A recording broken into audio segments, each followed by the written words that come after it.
Welcome back to another episode of King Kruk Gaming. It's that time of the month. Not that one.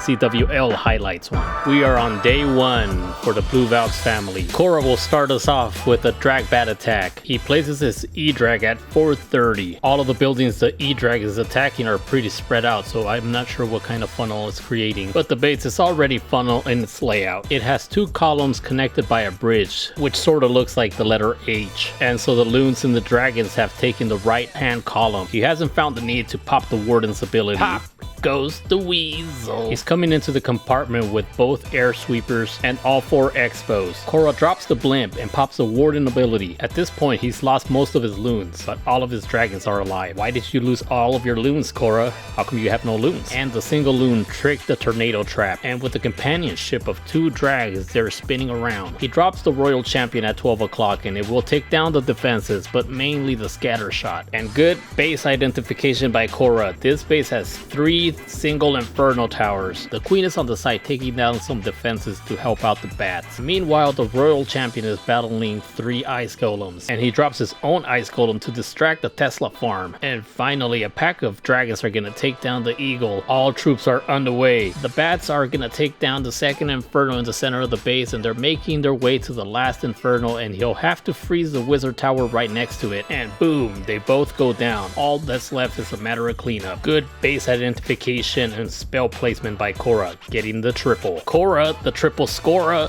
Up next is Conan the Barbarian. He's coming in hot with the Suiyit smash attack. He's attacking one of these formidable, highly feared, anxiety-inducing, sweaty palm-causing, mistake-making, volcano-luging base. Most of his troops are down on the north side of the base except for the super wizards. And he brought some regular wall breakers, but he's using the log launcher, so that will open up the walls. And if that doesn't work, he brought a jump spell. Jump it up. And he managed to group up all of his troops, and they're protected by the warden's ability as they make their way into the core of the base where the town hall resides. There's a lot of mayhem in the core, and it's really hard to tell what's going on, but it looks like his army is underway, destroying the defenses. The queen has split from the main army, and she's cleaning out the buildings and the defenses on the north side. There's 2 yetis that stayed behind, one at 12 o'clock and the other at 3. Conan has dropped his royal champion, and he's using some scaly spells to distract the defenses so that the royal champion can charge more into the base. While the queen is doing a nice job cleaning up, and so is the royal champion, unfortunately he has not that many troops in the center to take care of the eagle, and both of the stray yetis are just going to the sides. But now finally the royal champion is stepping up to the center. He's already popped the ability, and the yak triggered a scaly trap, so the chances of the royal champion getting the eagle are very slim. The eagle is the only formidable defense left. Come on, level 1 unicorn, heal that royal champion so that she can take it down.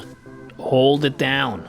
Stay alive. The queen has since popped her ability, and with no real defenses attacking the royal champion, she will take down the eagle, and the rest is cleanup. Another 3-star for Conan the Barbarian.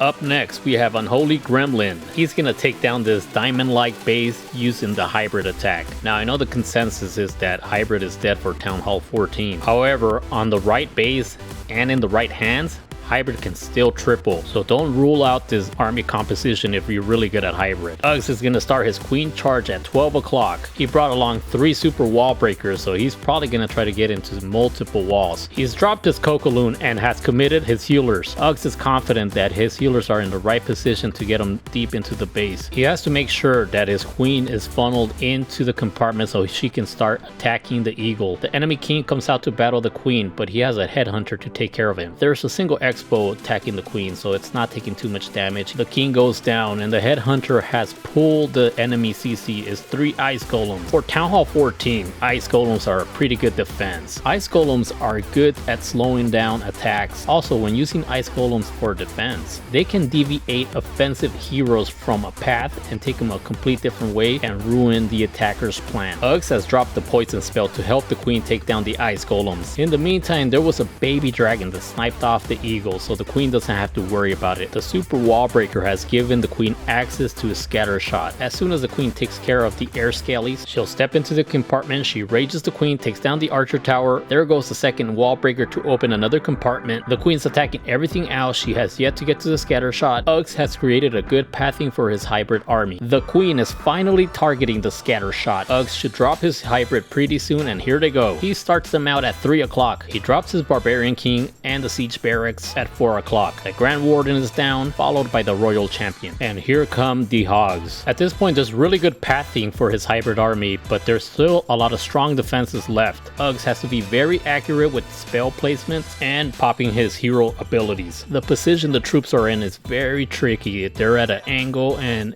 unfortunately the warden can't cover all of the troops, but he pops the ability. The troops are gonna take down the town hall. The queen is helping out at the top, taking down an expo, and she will target the multi next, and she'll be able to take down the following expo. The rest of the hybrid army is moving along fine. Uggs has dropped his second heal spell, and the hybrid army is fast approaching the second scatter shot. It's very important to keep your queen alive in hybrid attack, so you really have to plan where you're gonna charge from and where you expect your queen to go. Once you have determined both of those things, you can plan your attack around that, which is why Ugg's queen stayed alive to the very end, and he gets the triple.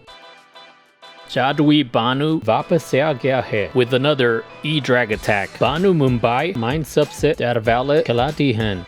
It's impressive how Magical Banu has really good control over Edrag armies. Using a minion and a loon, he's gonna funnel 3 o'clock. I wonder from which direction he's gonna send his Edrag army. He sends a super goblin on the elixir storage at 12 o'clock. Another super goblin reveals 2 Teslas at 3 o'clock. And the Edrag army is underway. They will travel southwest on this base. There's only one air sweeper they need to worry about. He pops the warden ability, and the Edrags have taken out all of the initial buildings uniformly, so they will travel together at the same rate. This is very important because it can make or break an Edrag attack. For instance, if your Edrags take down buildings faster than others, then they start traveling separately and they're prone to split. He drops the battle blimp. The Edrags have picked up some air bombs and some seeking air mines, so it's pretty safe for the battle blimp to make it to the town hall, which it does. Banu drops a rage so that the loons and the dragon take it down.